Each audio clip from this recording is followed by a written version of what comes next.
A few years ago, when I was living in my own apartment, something strange happened to me. My place was on the second floor of the building, and it wasn't the fanciest, just your typical one-bedroom studio apartment. It was a small apartment complex with about 20 units, and while I knew most of the people in the building, I didn't know everyone. One night, I was home alone, like usual. It was pretty late, and I can't remember the exact time. Out of the blue, there was a knock on my door. Without really thinking, I went over and opened it. There was a guy about the same height as me with dark brown hair. He claimed to be my neighbor from down the hallway and pointed to the left. He asked if he could come into my apartment to make a phone call. He said his Wi-Fi wasn't working and he had no service on his phone. Without Wi-Fi, he couldn't make any calls. I felt uneasy about it and said sorry, but no. He insisted he'd be really fast, but I told him I couldn't help him. Something about him seemed a bit off to me. The man turned to leave, and I closed my door.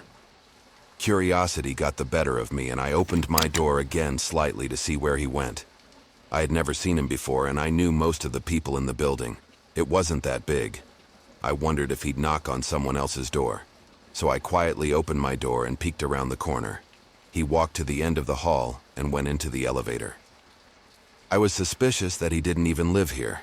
I had seen almost everyone on my floor, but I don't recall ever seeing him. After he left, I went to one of my windows and looked into the guest parking lot where the main doors open up to. There are assigned parking spaces for residents, but there's also a small guest parking lot with about 8 spaces out front. I saw the man leave the building, walk to a windowless cargo van in the guest parking lot, and drive away. He definitely didn't live here, so why would he lie to me and claim that he did? I didn't know, but the fact that he wanted to come inside my apartment really creeped me out. He definitely made up the whole story about his Wi-Fi and phone service. I'm not sure how he got into the building, but most likely someone else let him in. After that night, I never saw him again, which really confirmed he didn't live there. I'm really glad I didn't let him inside my apartment. You never know who might be knocking on your door late at night. This happened in the summertime last year when I was 16. My parents left me alone for the weekend as they went and stayed at their cabin. It's a 2-hour drive away, so it was no big deal for them to leave me alone for a few days. My mom had prepared my favorite chicken salad, and I had plenty of ramen noodles to eat. My parents also left me a few bucks in case I wanted to order a pizza. Everything seemed fine. The first night alone, I stayed up until 3 in the morning playing my PS5, so I woke up really late the next day. I had made plans to meet up with my friends and play basketball around 2, so I hurried to get ready. I jumped in the shower and listened to some music as I scrubbed away. Then, I faintly heard the back door open and close. Frozen, I waited a few minutes, hoping to not hear any other sound. I thought maybe it was just the wind or my parents coming home early. Turning off the shower, I slid on a pair of jogging pants and cautiously walked down the stairs.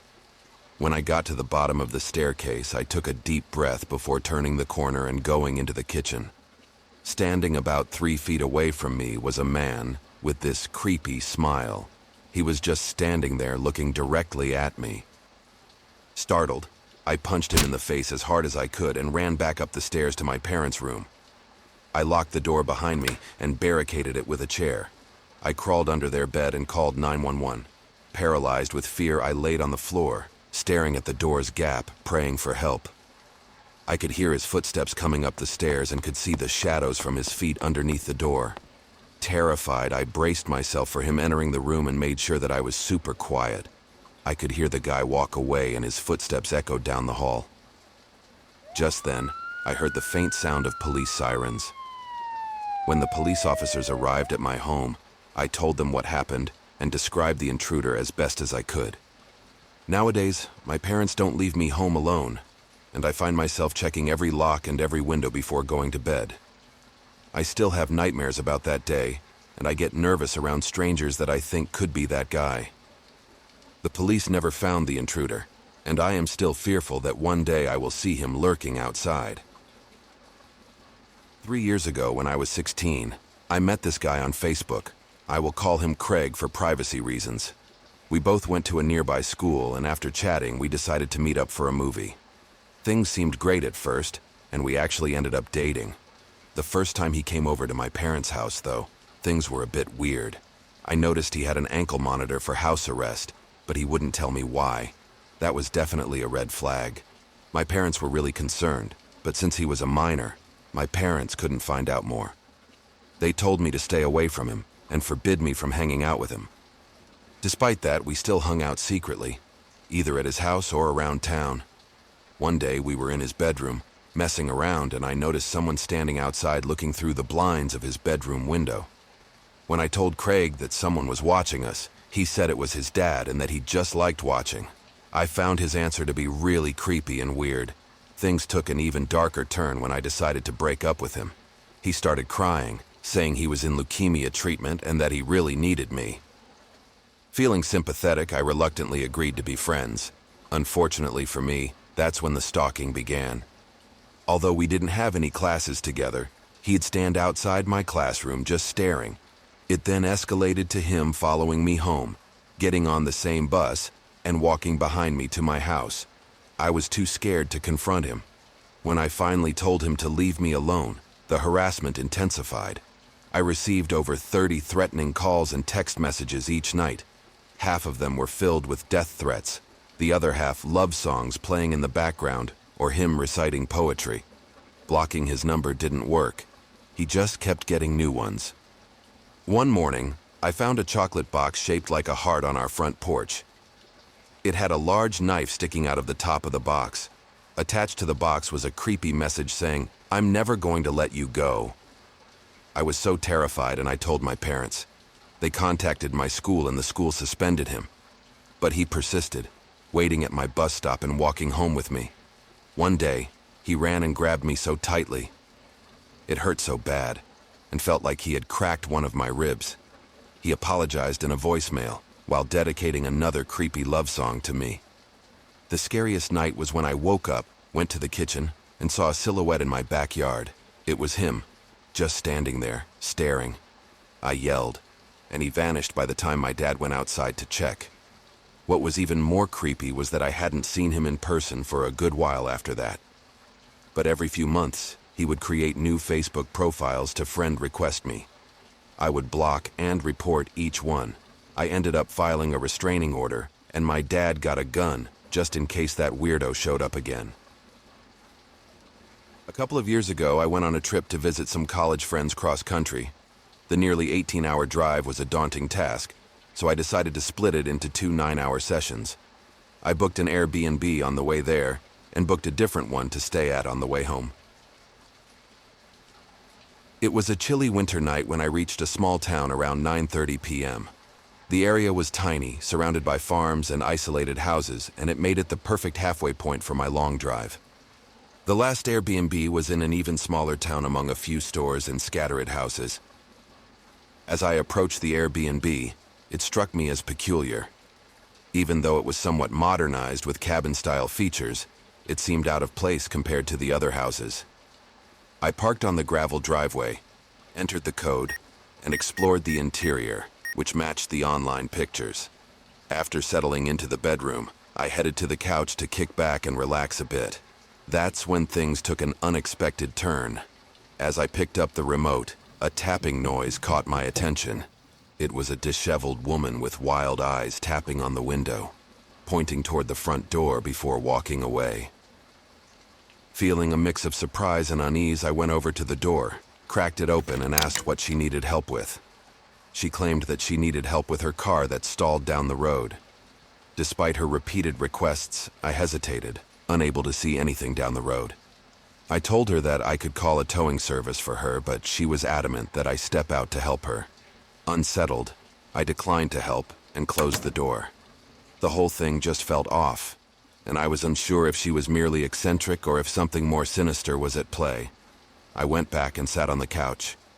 Despite the strange encounter, I was able to relax and watched TV until about midnight before heading to bed. In the middle of the night, I awoke to a faint sound from the front of the house. It was the dead of night, so it really made the noise more noticeable. My thoughts immediately went to the woman from earlier.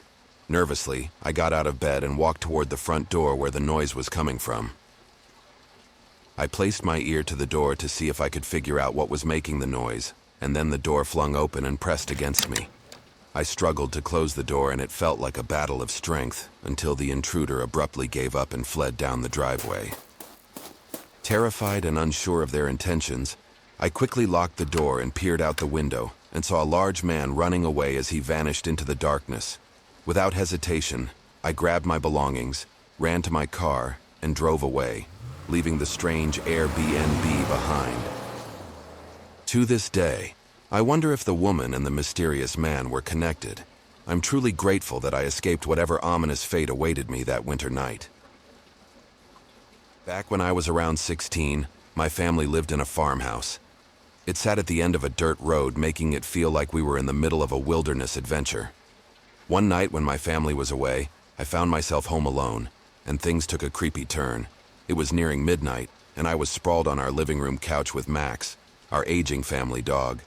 Max wasn't the most active dog at his age, and he could easily sit through an entire movie motionless by my side.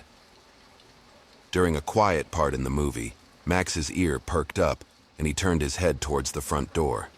Curious, I muted the TV, but I couldn't hear anything. Max, however, stayed focused on the front door. I figured someone might be at the door, but it didn't make sense considering our isolated location.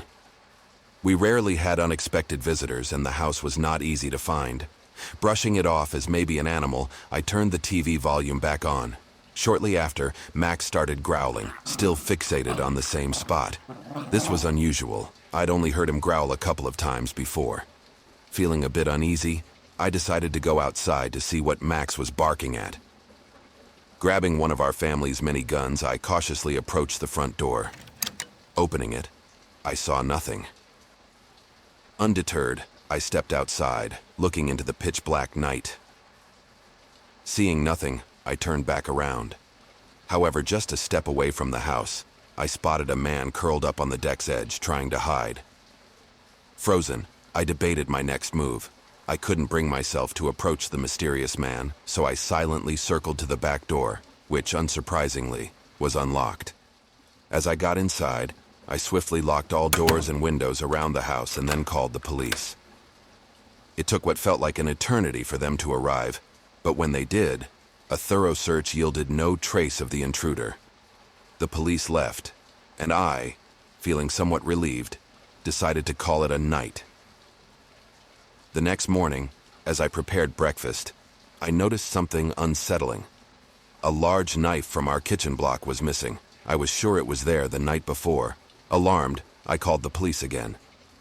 This time, 2 officers showed up and searched inside the house. After a few minutes, they emerged with an old, scrawny man in handcuffs. He had been hiding under the basement stairs, clutching the missing knife. This was the same man I had seen outside. According to the police, he likely entered through the front door while I circled around to the back. The man remained silent when questioned about his intentions. The fact that he had grabbed a knife raised concerns about his motives. Reflecting on that night, I shudder to think what might have happened if the intruder had found me sleeping. The chilling experience still lingers in my thoughts. Thanks for watching. Don't miss out on more spine-chilling tales. Subscribe now for weekly scares. Hit that red button and join our journey into the unknown.